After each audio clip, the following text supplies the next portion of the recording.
Hello everyone. Welcome to Vidya books YouTube channel. और यहाँ पर हम डिस्कस कर रहे हैं डेटाबेस मैनेजमेंट सब्जेक्ट के बारे में। दोस्तों, लास्ट लेक्चर में हमने ये टॉपिक्स लिखे हुए हैं, इनके ऊपर डिस्कशन किया था, जहाँ पर हमने देखा था what is the difference between database management system and file system. या हम कह सकते हैं कि डेटाबेस मैनेजमेंट सिस्टम के क्या एडवांटेजेस हैं ओवर फाइल सिस्टम। हम कह सकते हैं फाइल सिस्टम के क्या डिसएडवांटेजेस थे, so that we have to switch to database management system. Now इस लेक्चर में हम बात करने वाले हैं 1 tier architecture, 2 tier architecture and 3 tier architecture. And trust me guys, ये आपका इस टॉपिक के ऊपर पहला और आखिरी वीडियो होने वाला है। इसके बाद आपको इस टॉपिक के बारे में कहीं से कुछ भी देखने की जरूरत नहीं है। तो चलिए शुरू करते हैं। दोस्तों, सबसे पहले हम बात करते हैं 1 टियर आर्किटेक्चर के बारे में। इसमें क्या होता है, जो हमारा क्लाइंट है और जो हमारा सर्वर है, वो दोनों सेम मशीन में होते हैं। इसको एक डायग्राम से समझते हैं। लाइक देखिए, ये हमारा एक मशीन है और सेम मशीन में ही हमारा क्लाइंट है एंड सेम मशीन में ही हमारा सर्वर है। देखिए यहाँ पे लिखा हुआ भी है, in 1 tier architecture database management system DBMS and client both run on the same application. इसका मैं आपको एक एग्जांपल बताता हूँ। आप लोग भी अपने कुछ इंटरनल प्रोजेक्ट्स बनाते होंगे, मिनी प्रोजेक्ट्स बनाते होंगे, जिसमें क्या होता होगा, सेम टाइम पर आप लोग इनपुट दे रहे हैं और सेम टाइम पर उस इनपुट को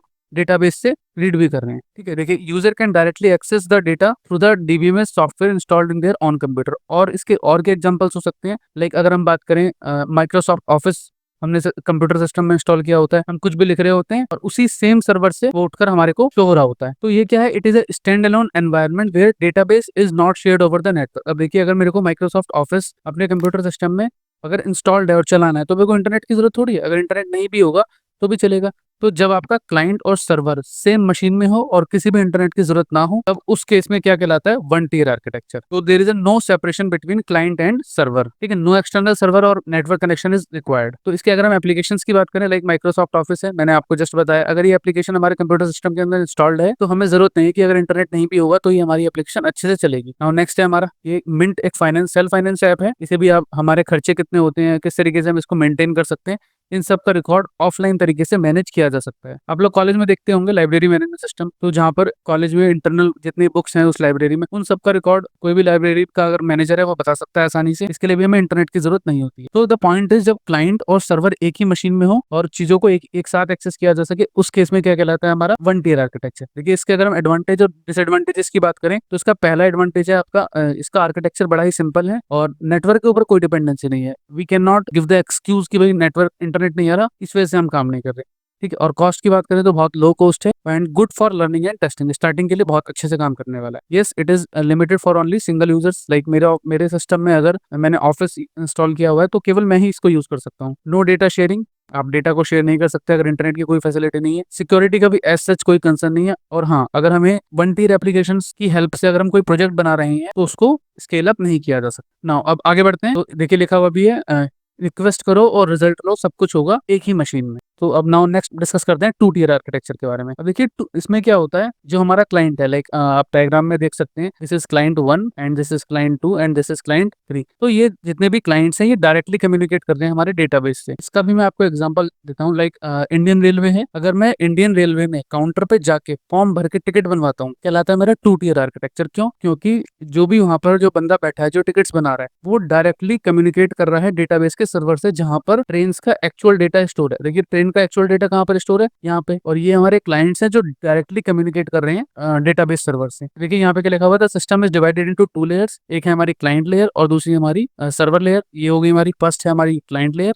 और ये वाली जो लेयर है, ये है हमारी server layer. The client send queries to the server. जो क्लाइंट है, यहाँ से कोई भी क्वेरी भेजेगा और डेटाबेस से वहां पे उसको फेच किया जाएगा। अब देखिए, इसके ना बड़े ही एडवांटेज और डिसएडवांटेज है। तो कम्युनिकेशन एक तो बड़ा ही फास्ट हो जाएगी, क्योंकि कोई भी मिडल लेयर नहीं है। क्लाइंट क्या है, डायरेक्टली कम्युनिकेट कर सकता है सर्वर से। अगर हम इसकी एप्लीकेशंस की बात करें, तो अगर मैं बैंक जाता हूँ और वहां पर फॉर्म भर के उस क्लर्क को देता हूँ, लाइक मेरे को अगर पैसे निकालने हैं या फिर डिपॉजिट करना है, तो मैं क्या कर रहा हूँ, मैंने फॉर्म भरा और उस क्लर्क को दे दिया। तो वो क्लर्क क्या कर रहा होता है, वो क्लर्क डायरेक्टली उस बैंक के सर्वर से कम्युनिकेट कर रहा होता है। Same as it is Indian railway. अगर हम इंडियन रेलवे की बात करें, तो अगर मैं फॉर्म भर के काउंटर पर टिकट बनवाता हूँ, तो वो क्या कहलाता है, हमारा 2 टियर। क्यों? क्योंकि वहां पे जो बंदा बैठा है, जो टिकट्स बना रहा है, वो डायरेक्टली कम्युनिकेट कर रहा है किससे, डेटाबेस सर्वर से। किसके? इंडियन रेलवे के। देखिए, यहाँ पे लिखा हुआ है, employ use the desktop application to access customer data stored on the central database server. और नाउ अगर टिकट्स की बात करें, ticket booking application connect directly to the central database. तो ये हमारा सेंट्रल डेटाबेस है, it is available for the everyone, और जितने भी क्लाइंट्स हैं, इससे कम्युनिकेट कर सकते हैं। देखिए,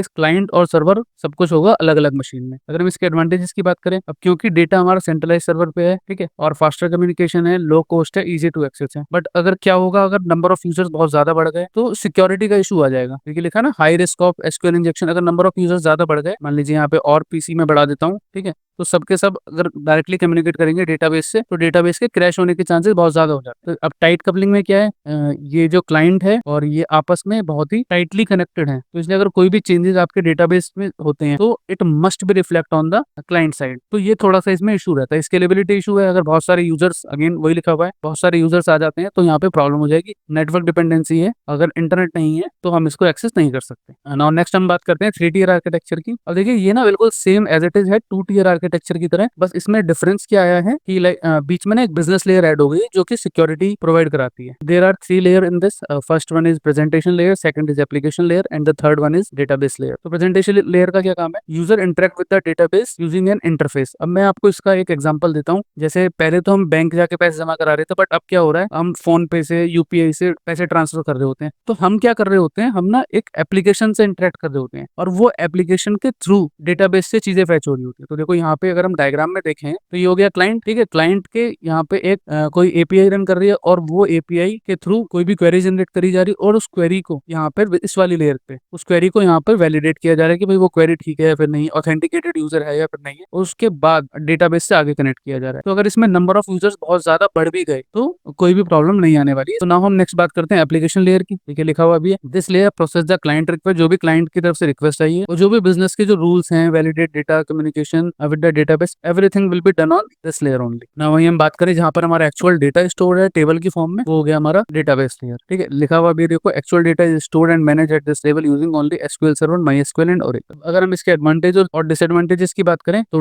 डेफिनेटली बहुत ही हाई लेवल की सिक्योरिटी है। क्यों सिक्योरिटी क्यों है, क्योंकि बीच में ना बिजनेस लेयर ऐड हो गई है जिससे डेटाबेस से डायरेक्टली इंटरेक्ट नहीं किया जा सकता। नाउ फ्लेक्सिबिलिटी है, बेटर परफॉर्मेंस है और मेंटेन डेटा इंटीग्रिटी। अब इंटीग्रिटी क्या होता है, these are the set of rules that everyone have to follow in the database. अगर हम डिसएडवांटेजेस की बात करें तो आर्किटेक्चर ऑब्वियसली थोड़ा सा कॉम्प्लेक्स है एंड हाई कॉस्ट है, मेंटेनेंस भी इसकी थोड़ी सी हाई है, समटाइम्स स्लो रिस्पॉन्स टाइम। ठीक है, स्लो रिस्पॉन्स टाइम भी इसलिए है ना क्योंकि बीच में एक लेयर ऐड हो गई है, बट ना इतना खर्चा आ रहा है और इसके बदले में हमें बहुत एक नेक्स्ट लेवल की सिक्योरिटी मिल रही है। तो yes, we can afford that cost.